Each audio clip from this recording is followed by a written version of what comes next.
নমস্কার বন্ধুরা, কেমন আছো তোমরা? জয়ীর সংসারের একটি নতুন ব্লগে তোমাদের স্বাগতম।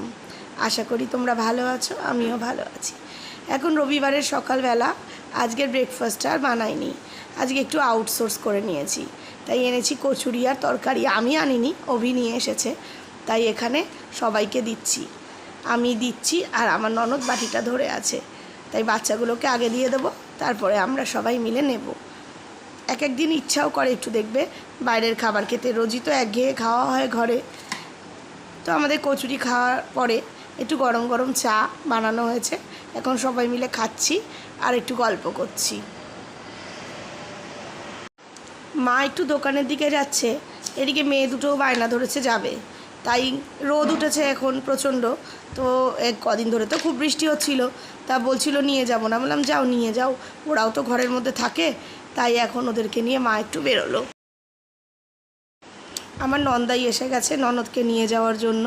তাই আমি ভিডিও করছি বলে আমাকে বলছে, কি করছো?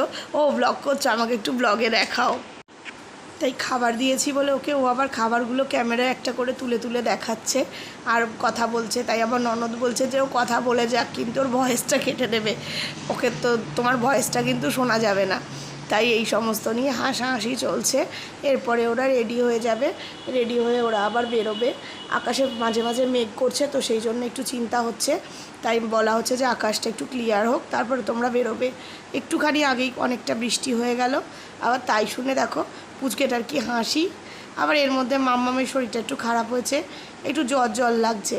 ওরা রেডি হয়ে গেছে, আবার সেজেছে। দিদিকে বললো আমাকে একটা টিপ পরিয়ে দাও, তাই দিদি আবার একটা টিপ পরিয়ে দিল, একটু লিপ বাম দিয়ে দিল। তাই আবার সবাইকে জিজ্ঞেস করছে আমাকে সেজে গুজে কেমন দেখাচ্ছে। এই যে আবার এখন দরজা খুলছে, ওর মামাই এদিকে বাইরে আছে, দরজা দিয়ে দিয়েছে, মামাই যাতে ঢুকতে পারবে না। তাই আবার মা গিয়ে দরজাটা খুলে দিয়ে আসছে। এই খালি দুষ্টুমি বুদ্ধি মাথার মধ্যে। তো এখন এবার ওরা রওনা দেবে। তাই এখন দিদির সাথে খেলাধুলো করছে।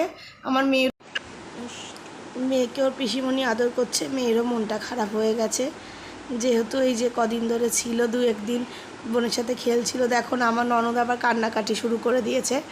আমি আবার বলছি কান্নার কি আছে, আবার পরের মাসেই আসবে না হয় ঘুরতে, কত আর দূর, আসলে আসতে পারে না। স্কুল থাকে, চাকরি থাকে, এই সমস্ত নিয়ে সবাই ব্যস্ত থাকে। তাই আমি বলছি কাঁদতে হবে না, কান্নার কি আছে।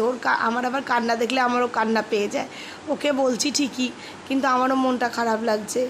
এসেছিলো দুদিনের জন্য, ঘুরলাম, বেড়ালাম, গল্প করলাম, এই সমস্ত। এবার আমাদেরও একটু ফাঁকা ফাঁকা লাগবে।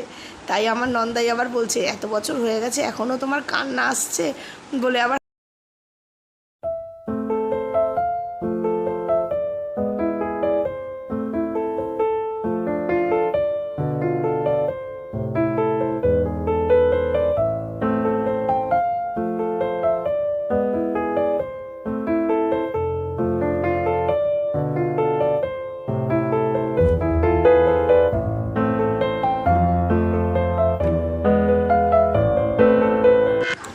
মামাই আবার কোলে নিয়ে একটু আদর করে দিচ্ছে।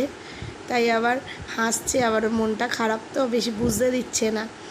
তো যাই হোক, মেয়েরা বাপের বাড়ি থেকে চলে গেলে সেটা যতদিনই বিয়ে হোক কষ্ট তো লাগেই। আমাদেরও খুব কষ্ট লাগছে, কদিন একসাথে ছিলাম। তো আজকে ভিডিওটাই অবধিই থাকলো। তোমরা ভালো থেকো, সুস্থ থেকো, সাবধানে থেকো। নতুন একটা ভিডিও নিয়ে আবার তোমাদের সঙ্গে দেখা হবে। ভালো লাগলে লাইক করো, কমেন্ট করো, আর যারা সাবস্ক্রাইব করোনি তারা সাবস্ক্রাইব করো।